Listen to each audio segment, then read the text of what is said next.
there's a whole lot of people out there, my age, a little younger, a little older, that ask themselves, am I going to be able to find love, meaningful love, again in my lifetime? And the answer is absolutely 100%. That's something that's possible for all of us, no matter how old you are. If somebody would have told me a few years ago that I would go online and find the husband that I'm married to now and be in this particular season of life, I think they were straight up tripping. I seriously would have thought they were crazy. But you know what? They weren't crazy. And it's turned out to be quite a journey, quite a ride, and actually a pretty darn good time. Before I met Rod, I had been divorced for quite a few years and concentrated on finishing the raising of my children, working and taking care of myself and my kids. And I was perfectly happy and perfectly content being single. It was actually one of the best seasons of my life.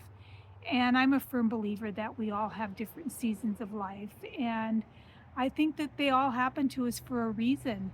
And it was, like I said, it was a great season for me. Um, but things changed a little bit as the kids got older and my middle son went into the service. My oldest son had been married already for a while, and my daughter went away to college. And the house was pretty quiet. And the kids started, being a little concerned about mom and kind of thinking that maybe she should go out there and try and meet somebody. But if I'm being completely honest, I had been to that rodeo already twice and had been bucked off the horse twice. And I just wasn't really sure that I was even remotely interested in crawling back in the saddle again. But I don't know. I knew a lot of people that were meeting people online, and I thought that if handled carefully, I thought it was safe, I thought it was harmless, and I thought it might be a little bit of fun.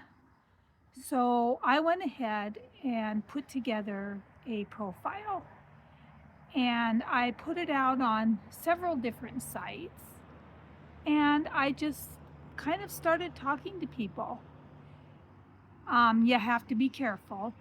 And there'll be more on that later. I think I'm going to do a post here in a few days about the do's and don'ts of online dating because handled properly, it's completely safe, but there's a lot of pitfalls out there that I think people should be aware of. So if you're at my age and you're just interested in maybe finding love, or if you're interested in hearing what I think are the do's and don'ts of online dating, or if you're just navigating life and just like to visit with people, I would invite you to subscribe to my channel. But I went ahead, like I said, I went ahead and did it, and there was some kind of funny things that happened along the way. Kind of the funniest thing that happened was I have an uncle who is a few years older than I am. And unbeknownst to me, he had also started his online dating journey. Well, we had one platform that matched us, which I thought was really funny. I had another guy that stands out. He was a farmer over in eastern Montana, and that conversation went on for a long time. Um, but for whatever reason, he would never come over, or maybe not that he wouldn't, he didn't come over. And I'm kind of old fashioned, and I think that in the beginning of a relationship, if a gentleman is interested, that they make the effort to come and meet you. And it's not that I don't think he was necessarily interested because the texting back and forth was like nonstop. But I finally came to the conclusion that he didn't have a vehicle that would make it over the mountains in the wintertime. So I kind of put the kibosh on that. And it's not because I was out there looking for a guy with a lot of money, but I was looking for a guy that had a car that ran. So that one kind of went by the wayside. There was another guy who was real funny. He wanted to go and do all these different things, but he was never, ever interested in getting his wallet out. And again, not in it for the money, but when you're just starting to date somebody, I think that at the very least, a dinner should be paid for by the gentleman. Um, I gave him a couple chances because he was kind of nice. But when it came time for his birthday, and we thought it would be fun to go out for a nice birthday dinner, we had just had our McDonald's in our neighborhood had been remodeled, and that was his choice of a nice place to go to dinner. So, yeah, that one wasn't going to work out for me either.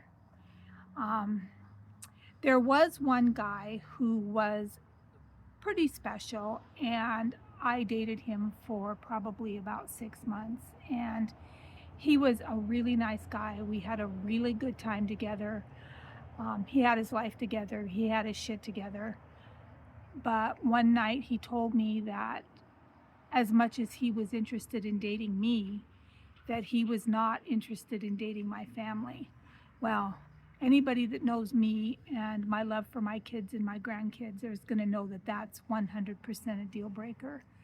So that one went by the wayside. And there was another one that was kind of interesting, and I'll talk more about him in my do's and don'ts video. But he seemed pretty promising. He lived fairly close to here, and I had a way to check him out through my stepsister had a sister who lived in the town that he was from.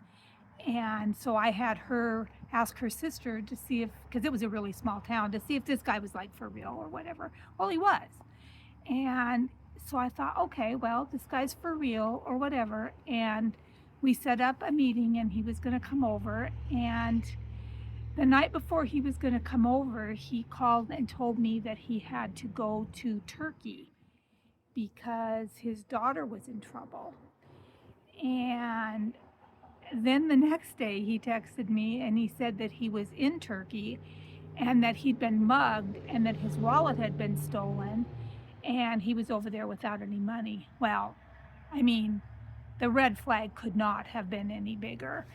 And so here was a legitimate person who was actually existed and actually was who he said he was, but he was trying to pull a scam. So that one, obviously, I stopped all contact and blocked that guy. But, along the way, I met some interesting people. I met some nice people, but, nobody's special enough to make me think that I wanted to give up the pretty happy life I was living on my own. I was about to give up on online dating. I was bored with it. I hadn't really talked to anybody for a while. And so I was going to go in and delete all my profiles.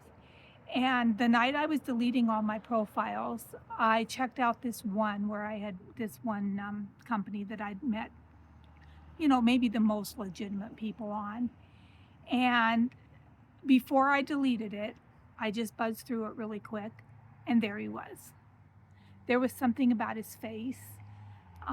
There was something about the kindness that his profile kind of sent out into the universe. And so I started talking to him. And this was during COVID, and everybody was afraid. Y'all know how COVID was. Everybody was afraid and didn't necessarily, want to go out in public or do anything like that. So we talked for longer than we probably would have if it hadn't been for COVID. But we finally decided to meet, and we decided that the safest thing to do was for him just to come to my house, which is not something I had ever done before. I had never invited anyone that I met online to my home. I always arranged, off-site, neutral meeting places, and I always made sure my sons knew where I was and what I was doing. But there was just something about Rod, I didn't feel like there was any danger. I didn't feel like there was anything sketchy. I didn't feel like there was anything wrong at all. So it was the night before the Super Bowl. It was 5 years ago. And so he came, he brought a pizza, he brought some beer, and we just had a great time. We just sat at my kitchen table and we just really talked and talked and talked, and I thought he was great. So we decided for the next day, since it was Super Bowl Sunday, that he would come back and that we'd watch the game together.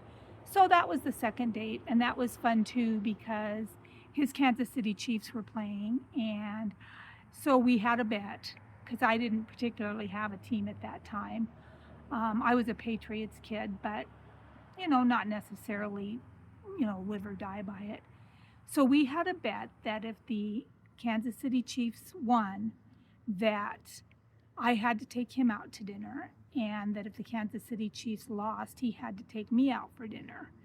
Well, a few days later, he was taking me out for dinner.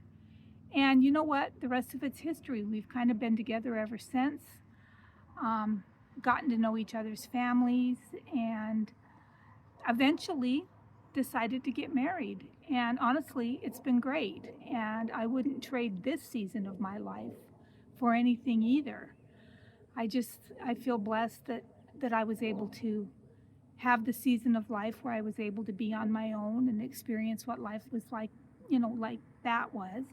But I'm beyond grateful for the season I'm life. Geez, I can't talk. The season of life that I'm in now, because it's so nice to be with him. He's my rock. And another thing that made him really different from me that was super attractive is that this man is a certified grown up.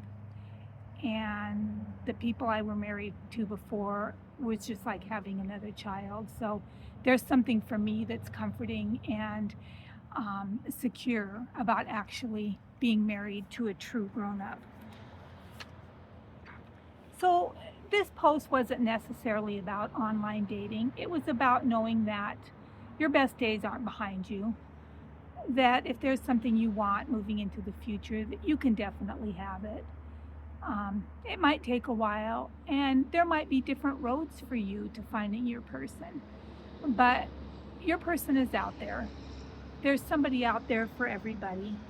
And sometimes life just gives you the sweetest gifts when you're least expecting it. So pretty soon I'm going to post that other one because I think there's just a lot of things I learned doing online dating, and a lot of things that I understand to be things that you should do and to be things that you shouldn't do. So hopefully you'll stick around. And anyway, that's all I wanted to say about that today. So catch you all later. Catch you on the next one. Have a great day.